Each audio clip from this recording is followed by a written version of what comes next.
कि dehydration basically पसीने ज़्यादा आने की वजह से होता है। जो धूप की शिद्दत है वो उनकी आंखों को मुतासिर ना करे, वरना उससे भी आंखों में जलन और आंखों के मसाइल शुरू हो जाते हैं। जब आपके जिस्म से ऑलरेडी स्वेटिंग के ज़रिए पानी और नमकियात जिस्म से निकल रहे हैं तो आप उतना फ्लूइड इनटेक नहीं करें। मोटे कपड़े ना हो, डार्क कलर्स के ना हो, लाइट कलर्स के हों। कम अज़ कम गर्मियों में 10 से 12 ग्लास पानी पीना है। फिर कुछ अद्वियात ऐसी होती हैं जिनके ज़रिए जिस्म से पानी खारिज होता है यूरिन के ज़रिए। अस्सलाम वालेकुम, उम्मीद करती हूँ आप सब लोग खैरियत से होंगे। पेन रिलीफ सीरीज़ की आज के एपिसोड में हम आपको वेलकम करते हैं। गर्मियाँ आ गई हैं, एसी चल चुके हैं, कूलर चल चुके हैं, पंखे चल चुके हैं, मच्छर भी आ गए हैं। लेकिन जब गर्मियाँ आती हैं अपने साथ बहुत सी चीज़ें लेकर आती हैं, जिसमें से तबीयत ख़राब होना, पसीने आना। ये हम आज लेमैन टर्म में आपसे इसलिए बात करेंगे क्योंकि हमारे साथ एक बहुत ही काबिल शख्सियत है। हम अपनी आवाम के लिए उस लेवल पे बात करना चाह रहे हैं कि सबके लिए आसान हो, सब समझ सके और उन्हें पता हो कि हम उनसे क्या बात करें। कि बहुत से लोग ये कहते हैं कि बात तो हो रही थी लेकिन वो इतने ऊपर लेवल की हो रही थी कि हमें समझ ही नहीं है। तो हम आपके लिए बहुत आसान अल्फाज में आज की रिकॉर्डिंग लेकर आए हैं। आज हम आपके साथ गर्मियाँ आ चुकी हैं और सबसे ज़्यादा गर्मियाँ आती हैं, पसीना होता है, तो उसकी वजह से हमें डिहाइड्रेशन सबसे मोस्ट कॉमनली आती है। तो आज हमारे साथ जो इन्होंने हमें ज्वाइन किया है डॉक्टर फरिया ने। डॉक्टर फरिया किंग एडवर्ड मेडिकल यूनिवर्सिटी की एसोसिएट प्रोफेसर हैं। अपनी फील्ड में इनका 20 साल से ज़्यादा अरसे का तजुर्बा रह चुका है। ये किंग एडवर्ड में पढ़ाती भी हैं और बहुत से अलग मामलात को देखती भी हैं। डॉक्टर फरिया आज हमें बताएंगी कि हम इस आने वाले वक्त में ये जो अब गर्मियाँ आ रही हैं, अप्रैल का महीना है, मई जून जुलाई, तो अब वैसे पेशेंट को ये हुई है कि जिस तरह इस साल सर्दियाँ कम पड़ी हैं तो गर्मियों की ड्यूरेशन ऑटोमेटिकली ज़्यादा हो गई है। तो जब गर्मियाँ ज़्यादा हुई हैं, मंथ ज़्यादा हुए, तो उनकी हैंडलिंग का भी तरीका में भी चेंज आना चाहिए। जब माहौल अपने आप को बदल रहा है, मौसम बदल रहा है, तो हमें भी अपने आप को बदलना चाहिए। और इसी टॉपिक को हम आगे कंटिन्यू करते हुए डॉक्टर फरिया से जानते हैं कि इस मौजूदा वक्त में अब ये जो मौसम जिस तरीके से चेंज हो रहा है, हम अपने आप को डिहाइड्रेशन से कैसे बचा सकते हैं। और सबसे पहले सवाल होगा कि डिहाइड्रेशन होती क्यों है। थैंक यू वेरी मच उरूज, बहुत शुक्रिया मुझे शो में बुलाने के लिए। डिहाइड्रेशन एक ऐसा टॉपिक है जिसके बारे में जानना अब लोगों के लिए बहुत ज़रूरी है क्योंकि आगे ये मौसम आ रहा है। तो अगर मैं इसे बिल्कुल आम अल्फाज में समझाऊं तो जिस्म में पानी की कमी हो जाना और नमकियात की कमी हो जाना, ये डिहाइड्रेशन है। और पानी और नमकियात की कमी के साथ फिर आहिस्ता आहिस्ता जिस्म के ऊपर उसके असरात मुरतब होना शुरू हो जाते हैं जो किसी के लिए भी नुकसानदेह साबित हो सकते हैं। डॉक्टर फरिया, ये डिहाइड्रेशन बेसिकली पसीने ज़्यादा आने की वजह से होता है? जी, अब इसकी अगर हम कॉजेज़ की बात करें तो जो इसकी मेन वजूहात हैं उनमें सबसे पहले तो इंक्रीज स्वेटिंग है, पसीना ज़्यादा आना गर्मियों में क्योंकि टेम्परेचर रेज़ हो रहा है। और जो स्पेशली जो लोग बाहर काम करते हैं, जिनकी काम की नौइयत ऐसी है कि उन्होंने कमरे में नहीं बैठना या एसी में नहीं बैठना और आउटडोर्स में काम करना है, सबसे ज़्यादा तो वो असरअंदाज होते हैं क्योंकि अकॉर्डिंगली वो स्वेट भी ज़्यादा कर रहे हैं, उन्हें पसीना ज़्यादा आ रहा है, उनके जिस्म से पानी जो है और नमकियात ज़्यादा निकल रहे हैं। दूसरी जो इसकी मेन कॉज इसकी होती है उसमें यह है कि जब आपको डिहाइड्रेशन हो रही है, जब आपके जिस्म से ऑलरेडी स्वेटिंग के ज़रिए पानी और नमकियात जिस्म से निकल रहे हैं तो आप उतना फ्लूइड इनटेक नहीं कर रहे, सो आप पानी भी कम पी रहे हैं। और गर्मियों में इसीलिए बार बार मुख्तलिफ हेल्थ अलर्ट्स दिए जाते हैं रेडियोज़ पे, चैनल्स पे मुख्तलिफ, कि आपने कम अज़ कम गर्मियों में 10 से 12 ग्लास पानी पीना है। कोशिश करें कि ये लिमिट तो आप पूरी करें ना पानी की। सो अगर आप आउटडोर्स काम कर रहे हैं, आप किसी हॉट इन्वायरमेंट में काम करना आपका डेली जो है मजबूरी है और वाटर इनटेक भी आपका कम है, सो वाटर इनटेक सेकंड इसका मेन रीज़न है कि डिहाइड्रेशन।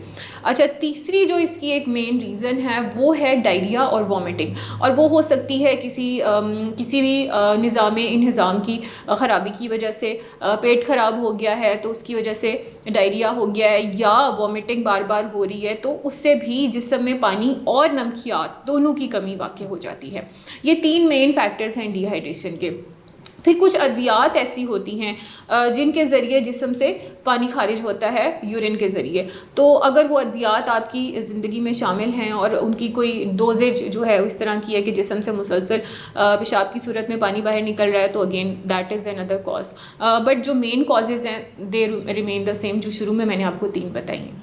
डॉक्टर फरिया, आपने बहुत अच्छे से एक्सप्लेन की कि क्या क्या रीज़न्स हैं जिनकी वजह से डिहाइड्रेशन हो जाती है। अब हमारा आउटडोर है, अब आगे के जिस तरह की रूटीन है, वर्किंग आवर्स हैं, हमारे यहाँ पे 30 लाख से ज़्यादा लोग हैं जो कि इस वक्त हमारी इस वीडियो को देख रहे हैं जी। तो अब आप उनको क्या मशवरा देंगी कि वो इस डिहाइड्रेशन से ख़ुद को कैसे बचा सकते हैं? अच्छा, बचाव के लिए तो बहुत इम्पॉर्टेंट ये है कि अगर आप बाहर जैसे मैंने सबसे ज़्यादा वो तबका हमारा मुतासिर होगा जो आउटडोर्स काम कर रहा है, तो कोशिश करें कि जब एक्सट्रीम वेदर हो, जब मौसम बहुत ज़्यादा शिद्दत पकड़ ले, तो आप 11 से लेके और शाम 3-4 बजे तक, दोपहर 3-4 बजे तक आउटडोर्स में काम ना करें। कोशिश करें कि अगर आप ये कर सकते हैं तो उस एक्टिविटी को इन आवर्स में ना करें।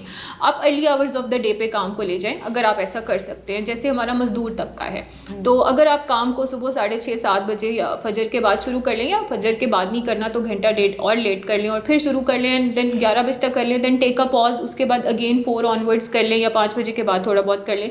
इससे बहुत फ़र्क पड़ जाएगा। समटाइम्स ऐसा होता है, ऐसा करना आपके लिए पॉसिबल नहीं है, आपके बस में नहीं है, आप अपने वर्किंग आवर्स को चेंज नहीं कर सकते, आप किसी और के एम्प्लॉय हो। उसमें ये करने की कोशिश करें कि आप जहाँ भी काम कर रहे हैं वहाँ पे अपना वाटर इनटेक बहुत अच्छा रखें, अपने पास कोई पानी की बोतल रखें भर के। दूसरी बात ये कि कपड़े जो हैं वो हल्के पहने हुए हों। हल्के से मुराद ये है कि नरम और जैसे लॉन या कोई बारीक कपड़ा पहना हुआ, मोटे कपड़े ना हो और डार्क कलर्स के ना हो, लाइट कलर्स के हों। उसके अलावा कोशिश करें कि जिस जगह पे आप काम कर रहे हैं उसके करीब अगर कोई साया है तो आप you can take a break from the hot weather और थोड़ी देर के लिए उस साए में जाके वक्फे वक्फे से बैठते रहें। तो ये कुछ टिप्स हैं जिनकी मदद से आप अपने वर्किंग आवर्स अगर अनफॉर्चुनेटली आपके 11 to 3 के बीच में हैं तो वो किसी हद तक कवर किए जा सकते हैं। और इसके अलावा अगर मैं जनरली बात करूं तो हमारे जो बच्चे हैं और जो हमारे बूढ़े बुज़ुर्ग हैं उनको तो आप कोशिश करें कि इस टाइम पीरियड में कम्प्लीटली इंडोर्स रखें, बाहर जाने की बच्चों को इजाज़त ना दें। आपके बुज़ुर्ग अगर किसी वजह से बाहर जाना चाहते हैं तो उनके काम खुद करें उस टाइम के, और कोशिश करें कि बच्चों और बड़ों के जो वर्किंग आवर्स हैं या वर्किंग आवर्स नहीं है, उन्होंने बाहर जाना है, कोई काम करना है, वैसे ही आउटिंग करनी है तो शाम 4 बजे के बाद और 11 बजे से पहले पे रखें। इसके अलावा जो लोग बाइक से सफ़र करते हैं वो कोशिश करें कि सनग्लासेस का इस्तेमाल करें ताकि जो धूप की शिद्दत है वो उनकी आंखों को मुतासिर ना करे, वरना उससे भी आंखों में जलन और आंखों के मसाइल शुरू हो जाते हैं। अगर आप अफोर्ड कर सकते हैं तो कोशिश करें कि एक सन ब्लॉक लगाएं ताकि स्किन के ऊपर धूप की शिद्दत जो है वो असरअंदाज ना हो। तो ये कुछ तरीके हैं जिनसे काफ़ी हद तक बचा जा सकता है। अच्छा, आगे आपने एक बहुत अच्छी बात की जो बाइक पे जा रहे हैं, क्योंकि हमारे बहुत से मर्द और ख़वातीन हज़रात हैं जो कि बाइक, अब तो फीमेल्स भी मोटर बाइक पे आ गई हैं। जी बिल्कुल, तो we are a progressive country.